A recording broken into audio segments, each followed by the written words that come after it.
So you want to show me your progress you've made? Yeah, let me pull it up here. So, and then I've got something I want to tell you about, a project that I'm going to try to build out in the open that you might want to be a part of. Yeah, sounds good. Okay. So I actually have it shared now on GitHub. So it's like, oh, okay, cool. Yeah, I'm not like broadcasting it. I'm sharing it with people that like that can check it out. Like I got my son testing the mobile version of it and using it, and That's sending awesome. me bugs and stuff that he finds. So obviously it's the TV, you got the power button, you just turn the power on. So you have an air traffic channel too. Go ahead and share your screen so we can see it. Oh, I'm not sharing it. I thought it was. Hold on. I can see it down there, but I don't. Yeah, do you have to pull it up? Like, oh, maybe I do. Hang on. Yeah, let me try.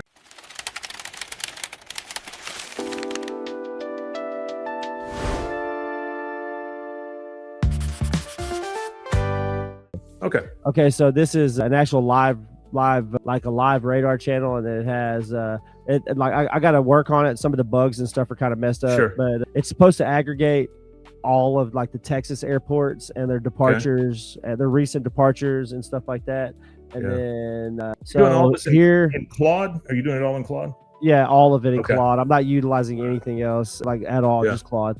So you have networks. So you have these two channels right here. This one operates, it's just really like an overnight flavored station. It's got like noir and mystery and like late night, like heavy kind of like movies and stuff. This one runs like a network. So it's got like cartoons in the morning, matinees at noon, and at night you got like primetime stuff. But then it breaks down into categories. You have television. So you have a classic rerun, modern rerun, game show channel, a channel just for vintage commercials, a channel for like computer stuff, and then one for public access, and then a sports vault, which is just old sports. So this one is the sports center, this one right here. All of this stuff is public domain? Most of it is. The IPTV stuff. The IPTV stuff is sketchy, but Claude still did it. And Claude wouldn't do other things that I asked that were pirate-like stuff. So I'd asked it to. So there's a sports pirate website. I tried to get it to see if it would utilize it in the back end to aggregate videos from it, but it refused. It said it's a pirating website. I cannot do it. So everything here is to the legality of what Claude understands of what's legal. So I just wonder if you could do it with like a ambiguity with some of it. I wonder if you could do it with like a local model that's uncensored, you know? Potentially, yeah. Because they do have those. So what you have on the sports one is you have a bunch of tabs here, and then you have this drop-down menu. So the drop-down menu obviously picks what you're watching. So like whatever sport that you're trying to look up the scores for. But then you have tabs right here. There's one that's called On Today, which is a schedule of sports that are on right now. So like right now you have the Millennium Estoril Open that's on right now. It's a tennis open. You have like the Hamburg Ladies Open, which is tennis. You have golf, LPGA, F1, more tennis, a bunch of soccer. So that's just what's live right this moment that you could go try to find and watch. But then, like I said, I have this live TV component right here. So this aggregates, and it even tells you on the side over here what the source is. So some of it tells you what country, like Guam or United States, and then some of it will tell you like Roku. So the ones that say Roku and Tubi and Pluto, those are all the ones that are just say like the country name or sports. Those are just the generic IPTV pools. Gotcha. Let's see what else. So you have the live broadcast. So you have live TV, which again is just like I said, it's just a bunch of IPTV channels. You can click on all right here. And instead of it being all the IPTV channels and all of the Samsung, Plex, Tubi, Pluto, Roku channels, you could select if you want just Roku, just Pluto, just Tubi, just Samsung. So you could select which channel service you want to use, fast service. And then here it actually breaks it down by genre. So on the genre side, it'll show IPTV and the fast TV services. I have one here, this live cam thing. It doesn't work right now. It's broke. It broke somewhere along the way, and I never revisited it to fix it. But I need to fix it. But what it's supposed to do is IP cams that are populated on Wendy.com or wherever. So it's supposed to populate real webcams, like real IP cams, and like CCTV cams. like beach, like like how they have at the beach, this or that, or the highway cameras or whatever. So that channel is supposed to aggregate all that, but it's broke right now. So when I get it fixed, that's what that'll do. And then this is really like my favorite part of it, and this is like one of the things that I like, I'm kind of like working on actively as I do it, is this is like a live data. So you have like weather, you have like space weather, you have ham radio data, you have the ISS tracker, you have a NASA picture of the day thing, you have air traffic, you have a seismic watch that watches volcanic and other seismic activity like earthquakes and stuff. And then you have a space one that's just all about space stuff. It's all like space weather, all kinds of stuff like that. On all these channels and stuff, did you have to use APIs on all of them, or does some of them just come through naturally? There's probably like 5 or 6 APIs, probably like 3 or 4 Cloudflare workers. Everything is all of the back end will automatically shoot all of my updates to GitHub now. So after every new change or a bug fix or feature addition or I've been doing a lot of data integrity stuff to make the channels better to where they don't leak different genres and stuff into the channels. Some of that kind of stuff. But I really added in like some like weird stuff. So this channel right here is called Backyard Naturalist. So there's a website where people locally in Waco that see, like in our area, Central Texas, that if they see like a deal, they take a picture of it and post their animal that they saw. So it aggregates from some naturalist website. That's one of the cool features that I like. This is just everything you love all in one place. In one, it's even got a ship tracker that I'm working on. I got to fix it. It's not working very well. But it's got a tropical watch channel. So the tropical watch channel and some of the other channels too, these live data channels, they have music that plays in the background in a specific genre. So for the weather channel, I tried to kind of create like a weather channel-esque feel. Like you could just leave that on and you can just leave it alone. But I like it because in the background, it plays like old jazz and stuff like that. And that's cool. The tropical weather channel, the one that does all the hurricane monitoring in the Pacific and the Atlantic basins and stuff like that, that actually plays tropical music. So it digs from Caribbean and like Polynesian, like Hawaiian and stuff like that. So you get like an aloha oi kind of thing. You get like a Jamaican like reggae kind of feel. So I try to make each of the like my goal is to make even these live data channels, and I got a lot of work to do on the live data channels. The other part of it, the Internet Archive part, where you just pick a channel and go, which is like the movies. You got all these movie channels, you got the cartoon channels, you got the nonfiction channels, which the nonfiction channels are kind of cool too, because there's a massive amount of people that upload their podcasts to Internet Archive. So I have a podcast channel, and it aggregates obviously all the podcasts. So all the podcasts uploaded, I could click on my podcast channel and just pull a random episode from like the archive of podcasts on there.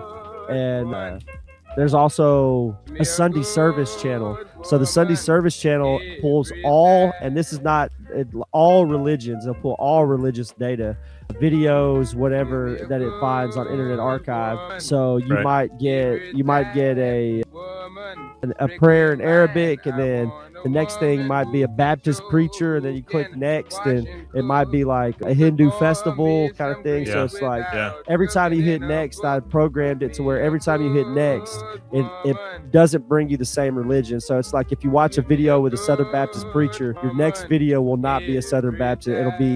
It doesn't matter if that's like the next in the sequence, it will automatically find, like I've got it to where it'll skip that and find something that's completely different every time. What else? There's a auto racing channel that pulls up like all like old kind of races, F1 stuff, all kind of stuff from the 60s, 70s, 80s. There's a railroad channel that's just all trains, an aviation channel that's just all plane stuff.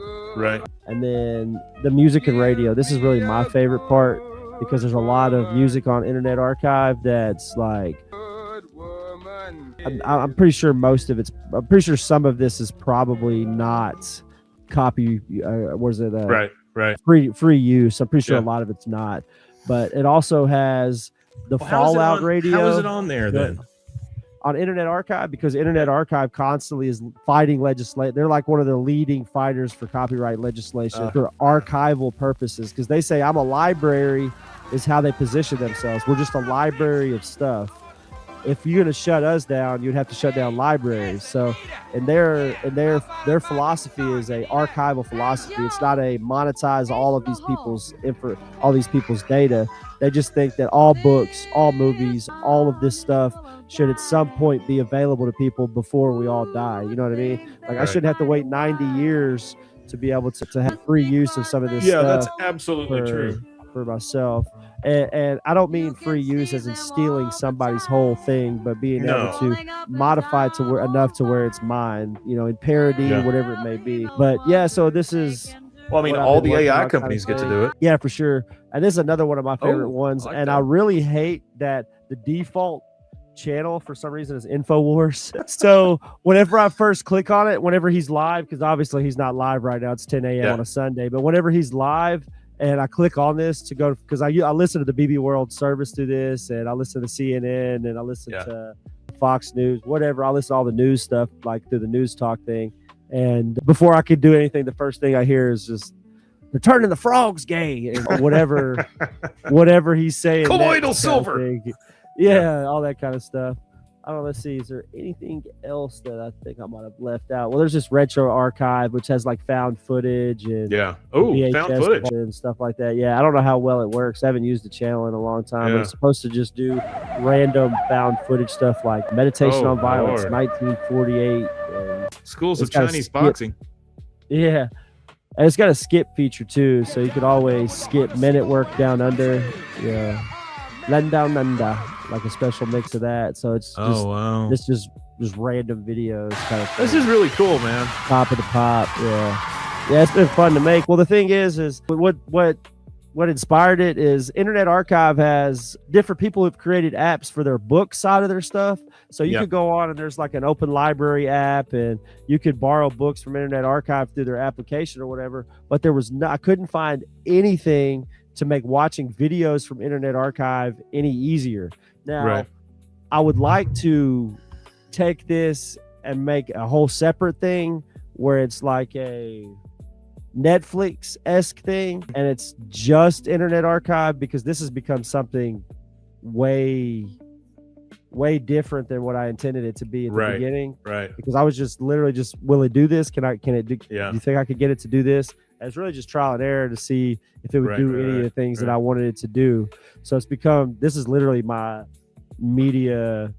Like, this is how I consume media right now. I'm not really watching or doing anything else. It's just all through this app. Well, that's the way it should be, because it makes it easier. Well, yeah, but it also has this on-screen TV remote too. So if you hit the menu, it pulls up the menu on the screen, and it has like a zoom feature, a picture adjust. You can change the color of the cabinet. It has a picture-in-picture feature, sleep timer, a dim mode. You can turn commercials off. It can do captions. The captions is kind of wonky. That's something I need to work on. The captions, I think what I'm going to have to do is try to have a server based in the background that it reaches out to for that. You can try inserting Whisper, a Whisper API. Whisper is free. I might try that. Whisper's free. So it's supposed to do real-time transcription. Because one of the projects I built is for all of our audio and video downtown, that it's going to catalog it all, build a database, and then it'll go back with Whisper and transcribe it all. That way it builds me a database that's searchable by keyword of all the stuff we already have. And that's basically kind of what you're doing here. So I just wonder if you put like a slight delay on what you're showing on the screen, that Whisper might be able to do it in real time. Yeah, I think it can. I'm going to try it. Check that out if you want to get captions. Yeah, for sure. No, I'm definitely going to try that. So as you go further down, you have info and stats. So you have like a now next that shows you what's on now. And it's supposed to show you what's on next, but it don't. Like, this is one of the things that I have to work on, like a dynamic guide, which is really hard to do with the amount of content that it would have to aggregate at one time. Yeah, I would imagine that it could do that. But it has history too, so it has a history of what you watched. It has a watch stats. So it tells you how many programs you played, how many hours you've watched. Now, I do like the history part. The history part is nice because that's one of the things I'm always griping about with like just something as simple as Roku. And I wanted to try to build a Roku app at some point with this stuff because right now, my wife and I, whenever we sit down to watch something, we're always looking for that last thing we watched and never remember where it was on. You can't remember where it was at. Yeah, any of that kind of stuff. Well, the thing about this too is I even have a save to tape feature. So when you hit save to tape and then you go back to the menu after you hit save to tape, there's a button underneath it that says tape shelf, and it'll show you the tape shelf. So it'll show you literally whatever you hit save on. Saves to a watch. It's like a watch later feature. But the tongue-in-cheek thing was it's like a VCR tape, like you recorded it for later and set it to the side kind of thing. That was what I was going with. It's got a built-in diagnostic stuff. So I've got a diagnostic deal. Like it's you hit it, it does all the error tests, it tests the connections to all the APIs and all that stuff. And then there's actually what they call it's like a soak mode, and that's what helps me find bugs that I can't just sit on top of this for hours. It has to keep going for a while to see if it runs into any bugs. Runs into anything, So I do soak mode, and I'll leave that on. And after it finds certain bugs and finds things, I'll change what soak modes.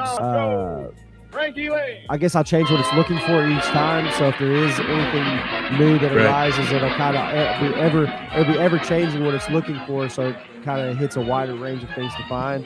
Sure. And then it even has, this is my favorite feature. I think this is one of the, like, a really cool feature if you're really into using this and you're watching stuff. If there's a tornado alert in your area, it'll do. It's gonna pop up. Well. So what it is I have a test button for it because I in real time I'm not gonna have a tornado warning in my area to test it with, just off the whim to test. But it'll completely shut whatever you're doing down and go to this page. Oh wow! And it'll show you a radar of the area. And then it'll tell you what counties in your area in effect, and it'll give you the whole warning and stuff or whatever right there all on the side. So it'll interrupt like while you're watching whatever you're watching on whatever channel you're on. It'll get that alert. Does it scans every 5 minutes. It should be a lot longer, but does it go back to where you were? Yes. So it auto returns in 2 minutes. So it'll be on here. So to be on here for 2 minutes, it gives you the warning. And obviously with tornado warnings, they're fluid and they change. So you're like, okay, it's in effect till 10:50. And then if it changes and it lengthens, it'll pop back up. See, it just disappears. It just goes away. It goes back to whatever you're watching. So that's really great, man. That's kind of where it's at right now. Like I got a notebook full of stuff that I got to slowly work on. I'm sure. I've been spending outside of my credit limit too much. I always like, $10 more. $10 more. Yeah, that's why I hit it with that 10. I feel like a gambler hitting an arm because some of my steps will allow me to. It just seems like it takes forever before it uses all my credits. But then I'll do another one where it's like a complete because every so often I'll do a full analysis on the app, like every 10 or 15 or so changes.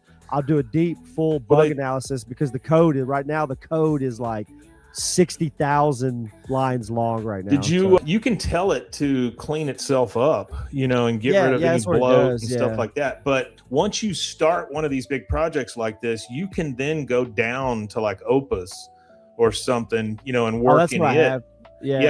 You can go down a couple of levels. I'm on the lowest one. I think about Opus 4.6. Yeah, because I was going to say you could go down to one of those levels because they work just fine. And now that you've got the basics set, then these workers don't cost you as much.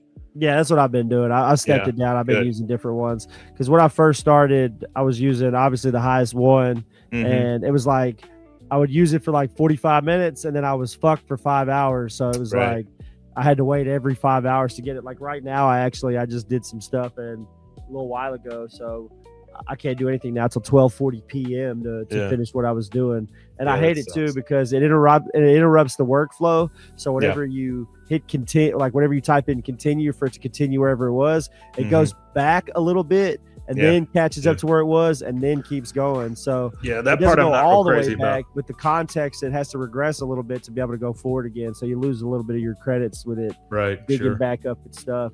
But the next thing I was working on was channel bugs. I'm really trying to change the programming of how the programming works on the back end to where it's more, I get a lot of leak from just things. Like, honestly, one of the things that I've come across a lot that I have to really work on trying to get rid of is porn. Yeah. There's a lot of porn on Internet Archive. So is it really? I don't even really want to, but I've thought about just creating a channel that has all that, so it'll stop bleeding everywhere else. Yeah. So if I hone it down to like one channel and then just like leave it there, I mean, if people wanted to watch it, I guess they could, but it bleeds into other stuff just because of keywords. Well, with that kind of stuff, you're going to have a hard time. Like, I don't know if you're trying to get this out on a market or anything, but not really. Okay. All right. I want to tell you about UXAI. UXAI is a one-day summit happening September 12th, 2026 in Waco, Texas. It's for founders, creators, marketers, and real people who want to understand where artificial intelligence fits into their actual work, not just sit through another room full of people saying disruption without ever explaining what they did on Tuesday. There are hands-on AI sessions, a creator track, working practitioners, a room built around a pretty simple idea. You experience, your voice, your relationships, and you are the only one that can be the multiplier. AI is the accelerant. UXAI can be a very powerful combination when you know what you're doing. Get the details and tickets at uxai.live. Early bird tickets are available now, and I would love to see you in Waco.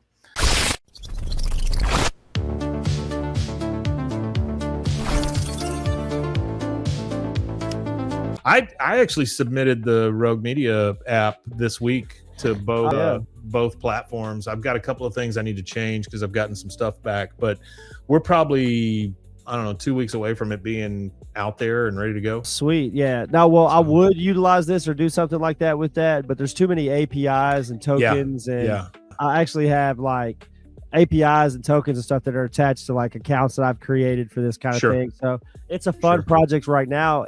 Now, if I can find a way to, probably what I'll need to do is go back and set up all those APIs to a generic email. No, that has none of my personal data attached to it or whatever. Go back and change all that kind of stuff, and then change it from an HTML to like a modular based application. Yeah. I think then maybe I could go that route. Really what's holding me back is this is still all in HTML. Right. Which is insane to think that HTML could do this.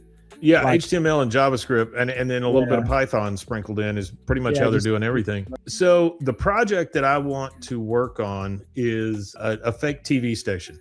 So it goes right with what you're doing here. Basically, I want a 24/7 stream of programs. So these little programs would be like little things that we make up or old commercials or whatever, right?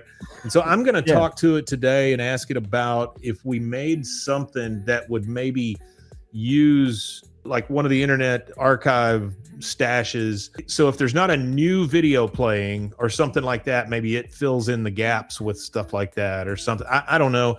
But I think that it's something that honestly, something like this right here could be good for that, because clearly one of these channels, just one of these channels, if I turn on the cartoon channel, I've already tested it. I've watched cartoons for like 12 hours on it, and I'll hit the same cartoon, like I'll hit a Popeye, but it won't be, obviously it's not the same episode of Popeye every time, but I've watched it for 12 hours and not hit the same piece of content.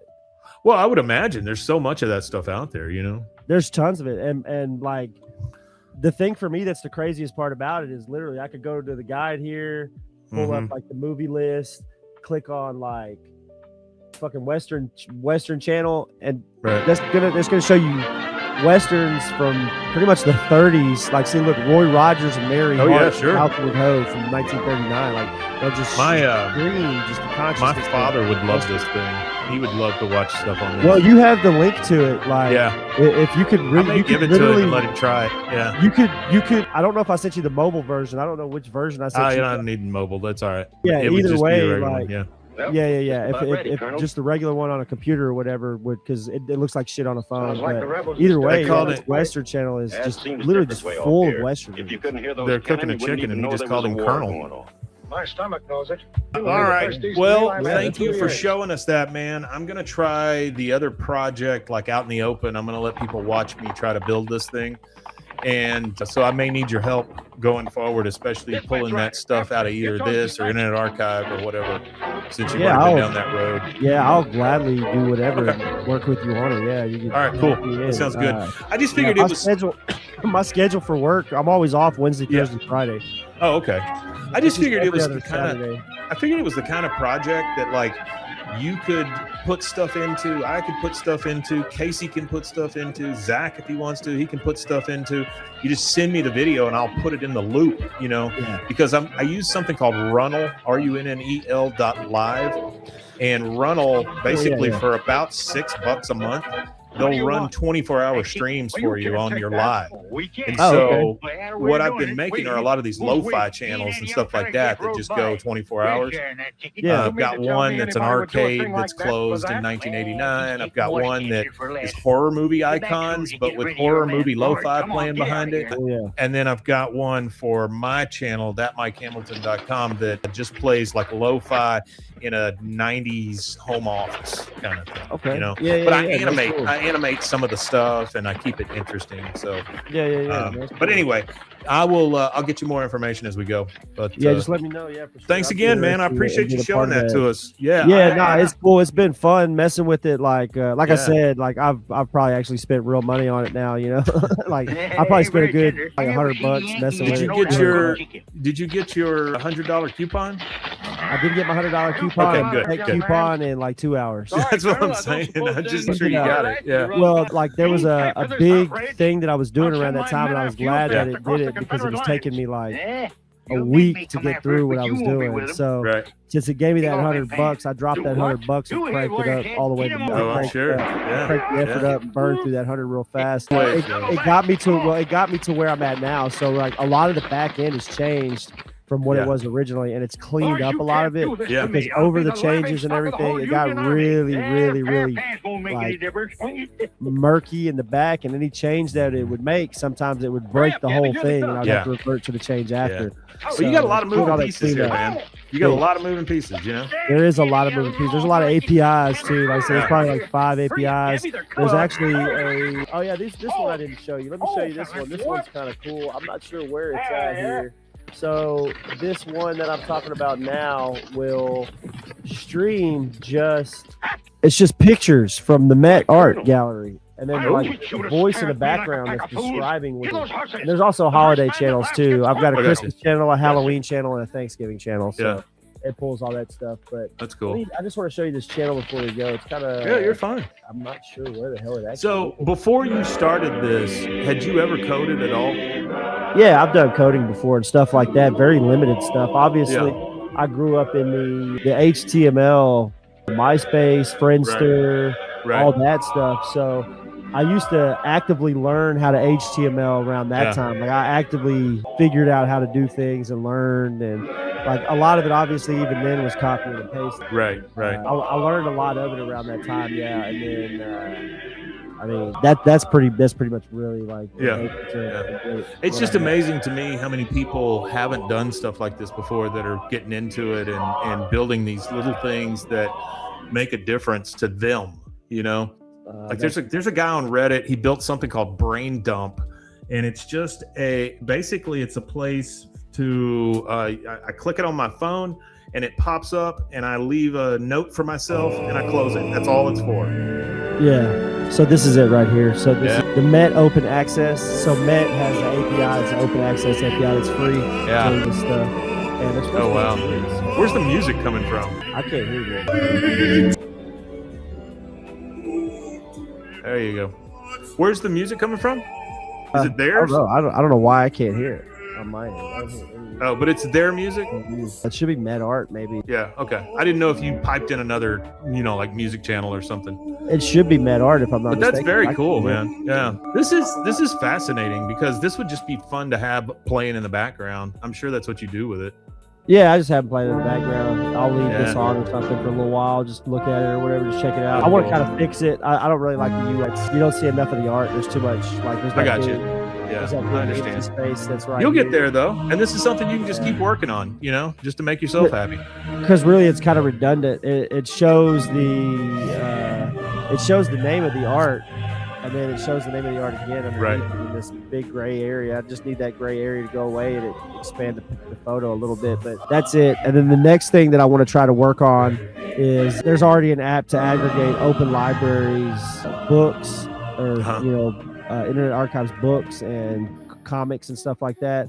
But I want to try. That's going to be my next try, is to do something with. What is it? The Gutenberg Foundation? Isn't that who it is? The Gutenberg has one. No, Gutenberg has one, but Internet Archive has their own. Like, oh, do they? They actually have a. Being hard of sight, wearing glasses, I was able to get a going blind in both of my eyes, slowly but surely.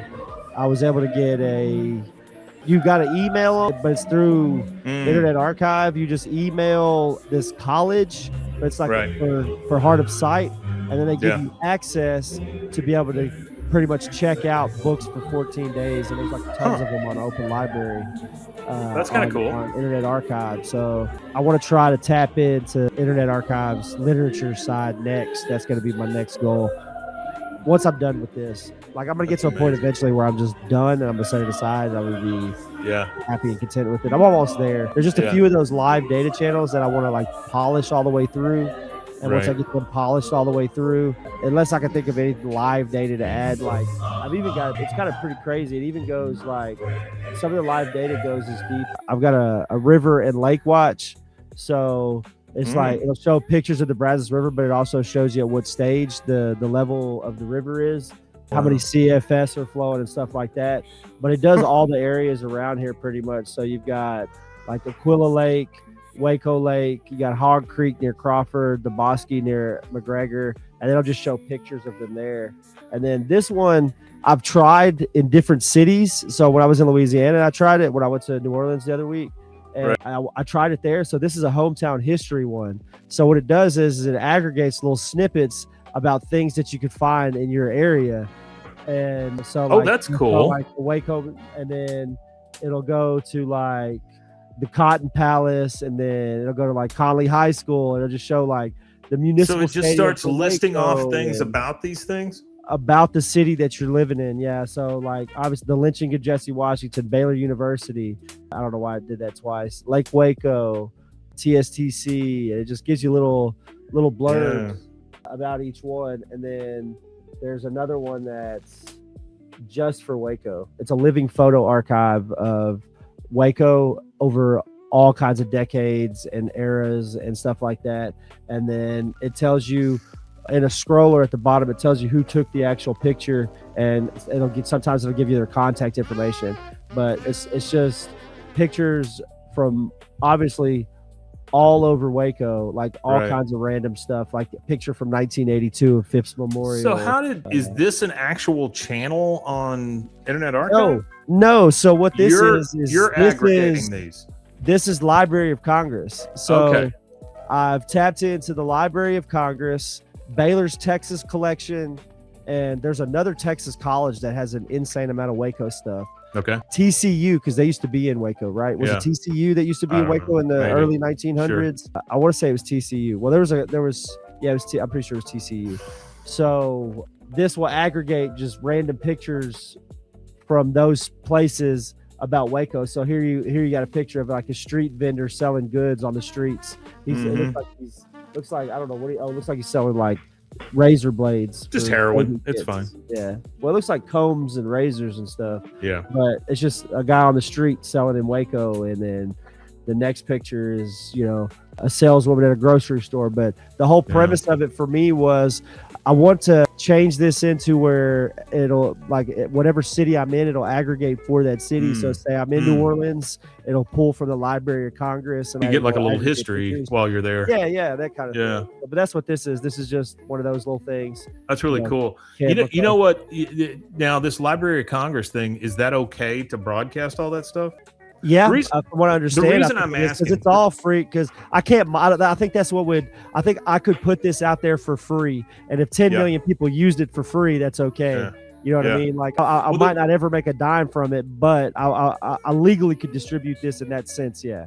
The reason I'm asking is I have that wacocalendar.com that, you know, just it goes out and it scrapes all the calendars around us and unifies it all in one place. So it's an aggregator also. But I was thinking, man, this would be cool to like run over in the side panel or something and just have it popping up the Waco stuff all the time and all the things about it, you know? Yeah. So just talk to your AI agent or whatever. They have, so they have actual API that you have to email them for. And they send you the API, and then I'm pretty sure what that does is give you access to all of their Library of Congress stuff. And I'm pretty sure as long as we're not making any money off of this, we're okay. I don't think there's a big issue. Well, it'd be different.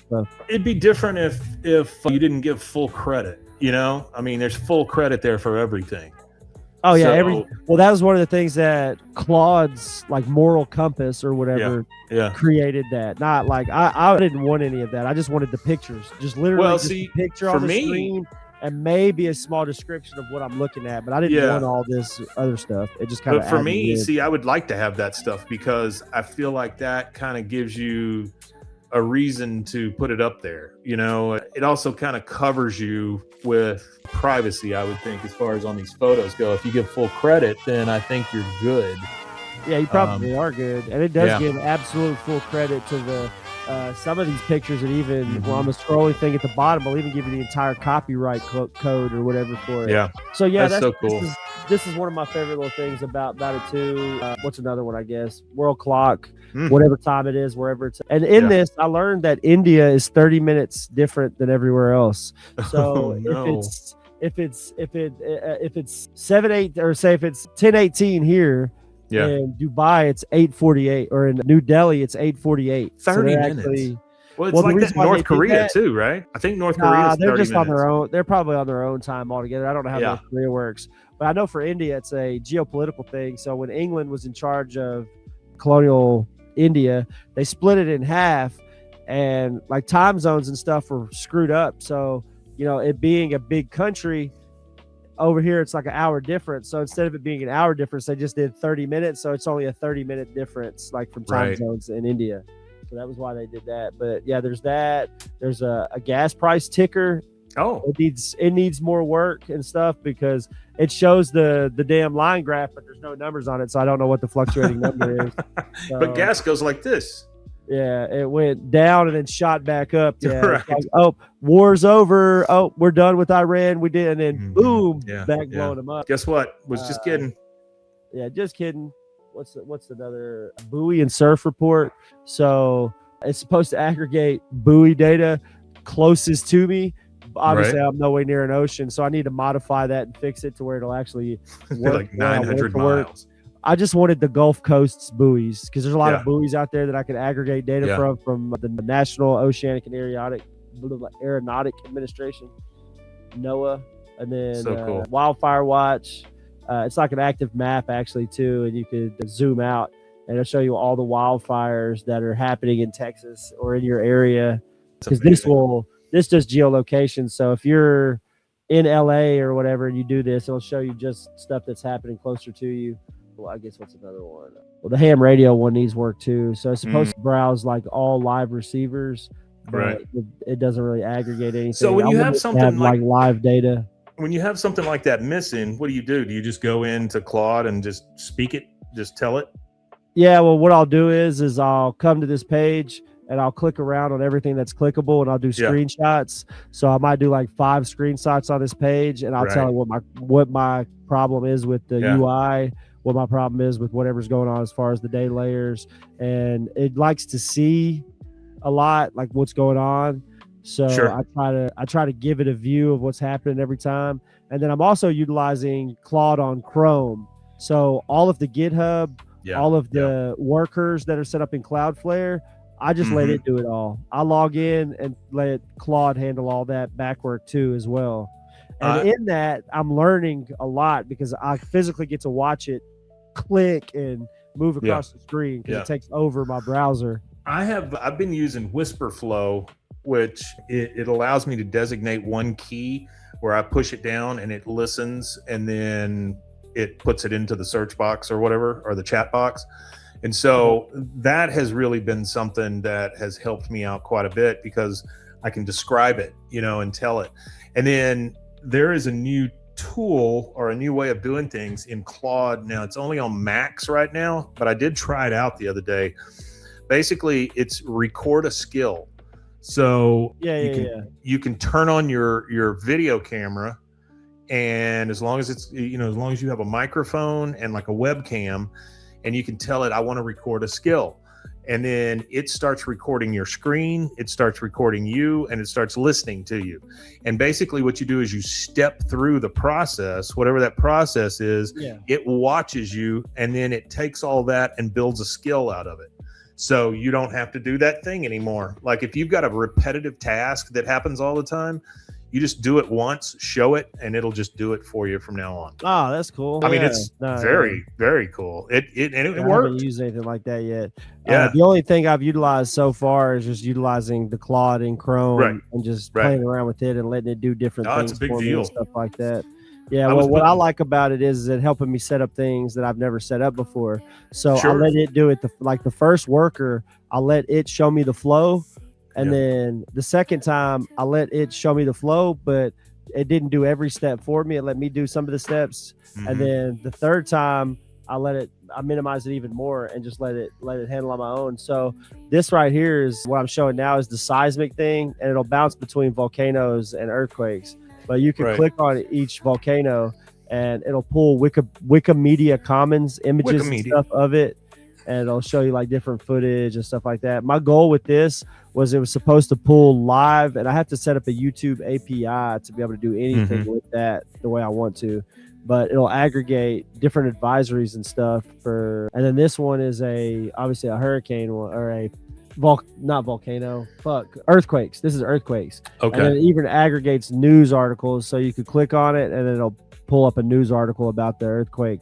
So the one I clicked on was in New Zealand. Severe magnitude 5.9 quake hits North Island July 25th, 2026. And then it'll pull up a news, like you click on it and it'll pull you a news article aggregated in that area. These two channels used to be separate, and it combined them at some point for some reason. I need to separate them again. Yeah. That is so cool, man. You've done a really good job. You've done a really good job with this, and that is very thorough. Yeah, it's fun. It's been real fun trying it out. And just clicking through and messing with it and learning too, because I'm letting it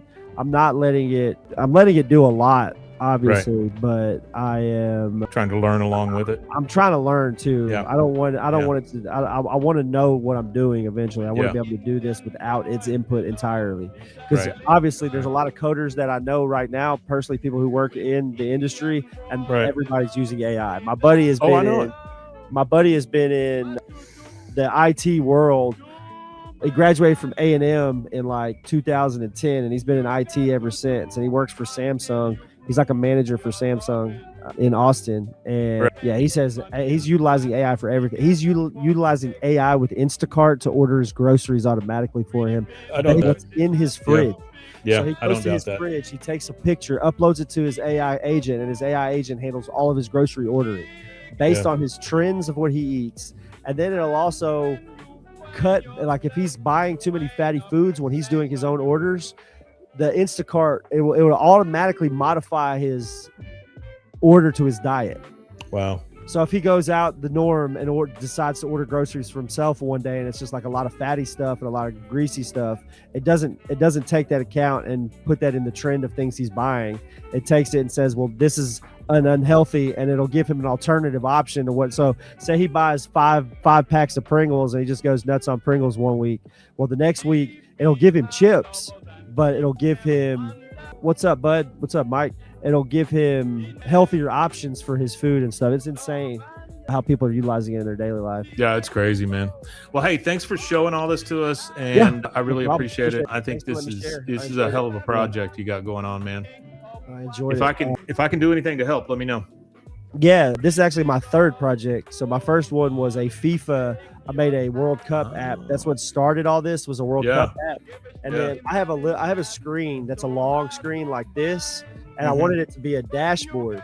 So I bought it with the purpose of making an AI dashboard with it. So I've got it to where it's a touch screen, so I can click and I could do my music, and it's got like play button and like a skip button and everything, but it's all on a touch screen that's like on the bottom of my monitor, and it's like a created dashboard that has like the weather, it has a sports ticker and stuff like that on it, and it has a settings feature where I can go to the settings, and if there's a specific game that I want it to watch, I could like tell it what game that I'm looking for, and it'll put it on the dashboard for me and stuff. So those are the ones I've worked on so far. Man. Yeah. I again, I'll look up and 3 hours have passed, and that kind of thing. So, I mean, it's been a lot of fun to work with, but boy, does it take my focus.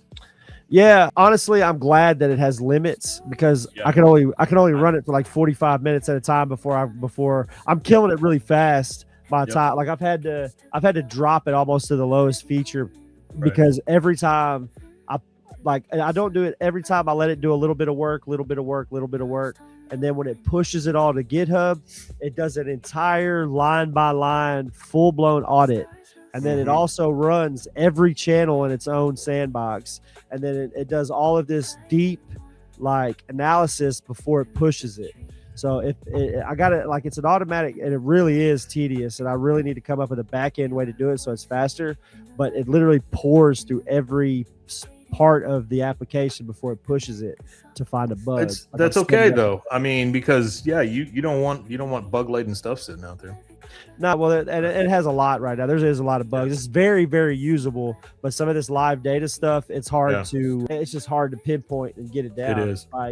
Like this is like right now there's already a broken image, but it's on a rotating thing, and sometimes the images change in the rotation. Yeah, there you go. Where it's pulling. Yeah, it just popped up. Yeah.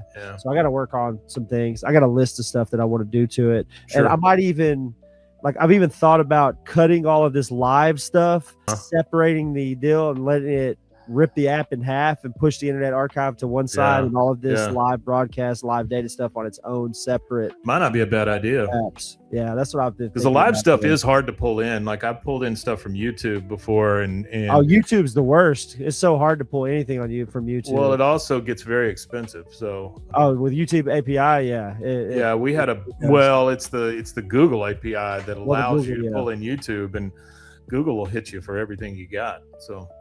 Oh yeah, they want all your money. All right, man. Well, we'll see you again next time. Yes, sir.